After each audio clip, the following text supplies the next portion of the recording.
TVI செய்திகள் டொரண்டோவிலிருந்து B Vigneswaran. வணக்கம். மாகாண சபை முறையை மாற்றியமைக்கும் எந்த ஒரு அரசியலமைப்பு திருத்தத்திற்காகவும் நாடாளுமன்றத்தில் 2/3 பெரும்பான்மை பலத்தை அரசாங்கத்துக்கு வழங்கப் போவதில்லை என்று அமைச்சர்கள் சிலர் தெரிவித்திருக்கின்றனர். சுதந்திர கூட்டமைப்பு அரசாங்கத்தின் முக்கிய அமைச்சர்களான வாசுதேவ நாணேக்கார, ராஜித சேனாரட்ன, திஸ்ஸ விதாரண, டியு குணசேகர, சந்திரஸ்ரீ கஜதீர உட்பட மற்றும் சில அமைச்சர்கள் ஊடக சந்திப்பில் பங்கு பற்றினார்கள். தமிழர் தரப்பு இலங்கை அரசாங்கத்தினால் தொடர்ந்து ஏமாற்றப்பட்டு வந்திருப்பதாக ஊடகவியலாளர்களை சந்தித்த அமைச்சர்கள் கூறினார்கள். தமிழகத்தின் நீலகிரி மாவட்டம் வெலிங்டனில் உள்ள இராணுவ பயிற்சி நிலையத்தில் பயிற்சிக்கு சென்றிருந்த 2 இராணுவ அதிகாரிகளும் அங்கிருந்து வெளியேறியுள்ளனர். இந்த தகவலை அந்த பயிற்சி நிலையத்தின் பேச்சாளர் கேர்னல் தாத்தா உறுதிப்படுத்தினார்.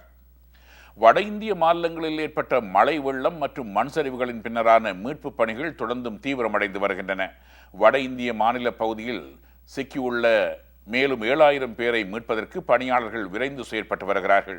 உத்தரகாண்ட் மாநிலத்தில் மட்டும் இறந்தோரின் எண்ணிக்கை 1000க்கு மேல் என்று உள்நாட்டு அமைச்சர் சுஷில்குமார் ஷிண்டே தெரிவித்தார்.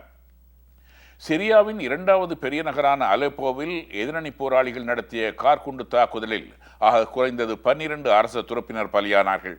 இந்த தாக்குதல் தொடர்பான ஒளிப்பதிவு காட்சிகள் சமூக ஊடகங்களில் சேர்க்கப்பட்டுள்ளன. மேலும் தாக்குதல் குறித்த காட்சிகளையும் இணையதளங்களில் பார்க்க முடிகிறது. விரிவான செய்திகள் டிவிஐயின் செய்தி அறிக்கையில் இடம்பெறும்.